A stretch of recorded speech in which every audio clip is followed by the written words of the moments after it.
Orang tua kita misalnya, orang tua di rumah, tinggal kita berbakti dengan mereka, berikan mereka sesuatu yang terbaik, gitu kan?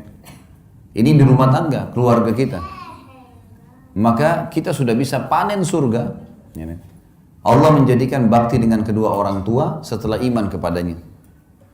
Anak-anak, lahir kita nggak bisa milih, sebagaimana orang tua nggak bisa kita milih. Saya nggak mau ibu ini, saya nggak mau ayah ini, nggak bisa. Kita lahir, ini ibumu, ini ayahmu, seburuk apapun mereka. Begitu juga anak yang lahir, begitu keluar laki-laki, perempuan, sehat, sakit kah, apalah, ya, warna kulitnya seperti apa, paras wajahnya, lahir ini anakmu. Dan semua digantungkan variabel hak-hak dan kewajiban di sini. Sekarang anak-anak bisa jadi aset amal jariah, mengajar mereka jalan, mengajari mereka kalimat-kalimat, memberikan nama yang baik, selama nama itu dipanggil, selama mereka bisa jalan, semua jadi amal jariah. Jadi ini kiat yang harus kita fahamin teman-teman sekalian, kalau anggota keluarga kita itu adalah aset amal jariah dan kata kunci untuk masuk ke dalam surga. Kiat yang ketiga, jalankan tugas dan kewajibanmu. Rumah tangga itu seperti satu perusahaan. Kalau bahasa saya supaya mudah difahami, saya dan istri saya, bapak-bapak di sini sama ibu-ibu istrinya, kita ini seperti seorang pegawai. Saya bahasakan sama istri saya sama kamu pegawai. Masuk di sebuah perusahaan namanya rumah tangga. Pemilik perusahaan ini namanya Allah. Kita masuk ke dalam rumah tangga itu, ikutin peraturan pemilik perusahaan. Disuruh datang jam 7, keluar jam 5 sore, disuruh pakai baju biru hari Senin, pakai baju merah hari Selasa, dan seterusnya. Mana makanan yang boleh disentuh, mana makanan tidak boleh disentuh. Semua itu dijalankan. Kalau kita jalankan, maka pemilik perusahaan akan mempertahankan kita sebagai pegawai. Itu ibarat untuk memahami saja kalau rumah tangga itu seperti itu teman-teman sekalian. Jadi dia seperti perusahaan. Nah sekarang peraturan-peraturannya ada.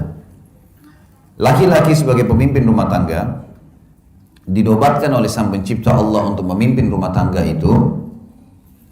Dia punya kewajiban sebagaimana dia punya hak. Yang berarti timbal baliknya adalah dia, si istri memiliki hak dari kewajiban suaminya dan kewajiban dia merupakan hak istrinya. Saya akan mulai dari kewajiban suami dulu. Ibu-ibu di belakang sana bisa tuntut dari suaminya ini secara agama. Bapak-bapak harus selalu komitmen menjaga ini. Yang pertama adalah muasyarah bil ma'ruf.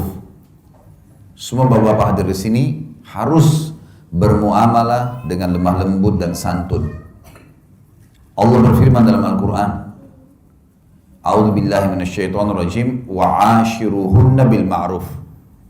Dan gaulilah mereka para istri dengan ma'ruf. Kata Abdullah bin Abbas adalah tutur kata yang santun, sayang, manja, cinta, tatapan mata yang syahdu, jaman tangan yang lembut. Itu yang disuruh. Dan kalau ada laki-laki yang suka mukul, itu sudah menjadi peraturan agama kita dan pengadilan agama. Indonesia pun sudah menerapkan pengadilan agama kita, diterima pengaduan wanita untuk mengajukan khulu atau perceraian kalau suaminya suka mukul. Pukul di sini dalam arti kata adalah mukul yang mememarkan wajah, menampar.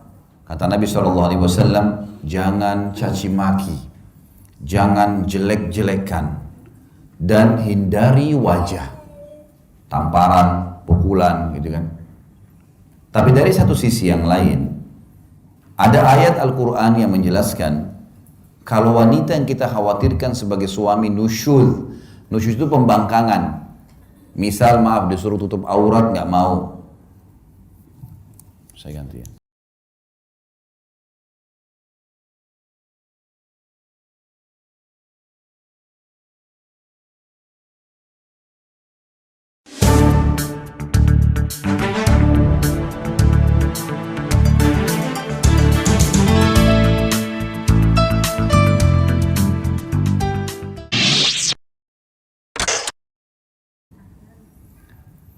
Juga masuk dalam poin yang ketiga, kewajiban suami yang merupakan hak istri adalah pendidikan. Pendidikan. Bagaimana kita bisa mendidik istri terutama pada hal-hal kewajiban-kewajibannya. Karena belum tentu ayahnya mendidik semuanya. Banyak orang tua yang saya di Indonesia ini, mereka pada saat anaknya menikah, mereka memberikan kursus cepat. Setengah jam, 1 jam sebelum akad nikah yang dia mau pakai untuk modal hidupnya 50 tahun, 60 tahun ke depan. Sini nak, ayahnya dudukin, kamu harus begini. Sudah selesai, ayahnya sudah mumet si anak, tegang mau hadapin akad nikah, datang lagi ibunya, kamu harus begini.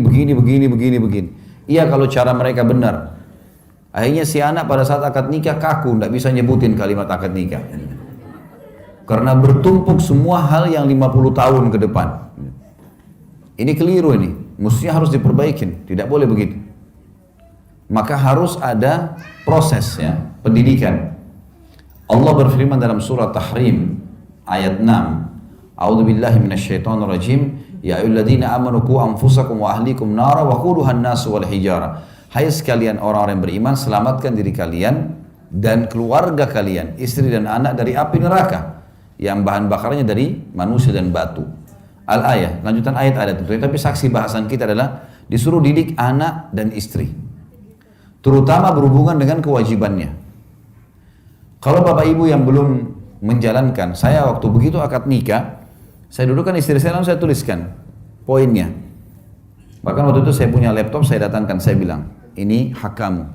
1, 2, 3, 4, 5. Tuntut dari saya. Ingatkan. Hak saya 1, 2, 3, 4, 5. Berikan saya itu. Semua kita kerjakan karena Allah, maka akan aman. Dan alhamdulillah berjalan. Karena kita sudah bangun di atas pondasi itu. Jangan masuk dalam rumah tangga seperti orang terjun bebas. Ya sudah nikah nanti aja. Nanti dia akan saling mengerti. Nggak bisa. Harus punya manajemen di sini.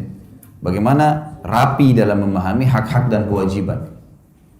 Didik mereka. Banyak suami, dia mau istrinya tiba-tiba faham kemauannya tanpa dididik. Makanan favoritnya, penataan rumahnya, gitu kan. Mungkin apalah ya, mungkin tamu, kalau ada tamu datang seperti apa pola penjamuannya. Misal orang tuanya datang, ada banyak suami tiba-tiba marah tanpa sebab. Ibunya datang, kamu nggak hormati ibu saya. Kenapa? Tadi telat buatin teh misal. Baik, tadi ada kerjaan, anak masih nangis dan seterusnya. Nah ini harus dengan pendidikan yang benar.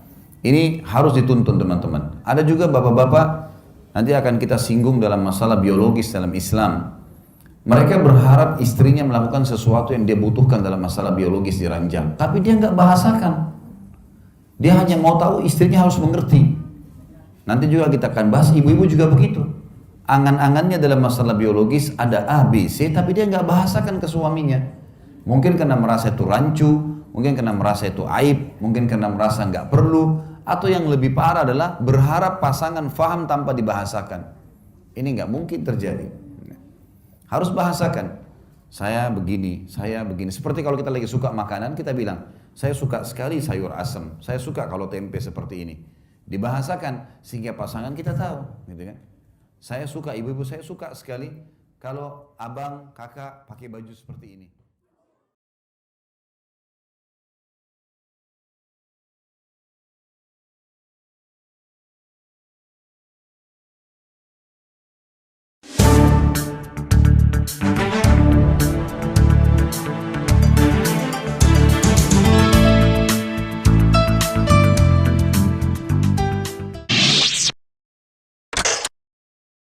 Nusyud ini istilah dalam agama kita yang Allah mengatakan wallati takhafuna nusyudahunna fa'idhuhunna wahjuruhunna fil madaji'i wadribuhun.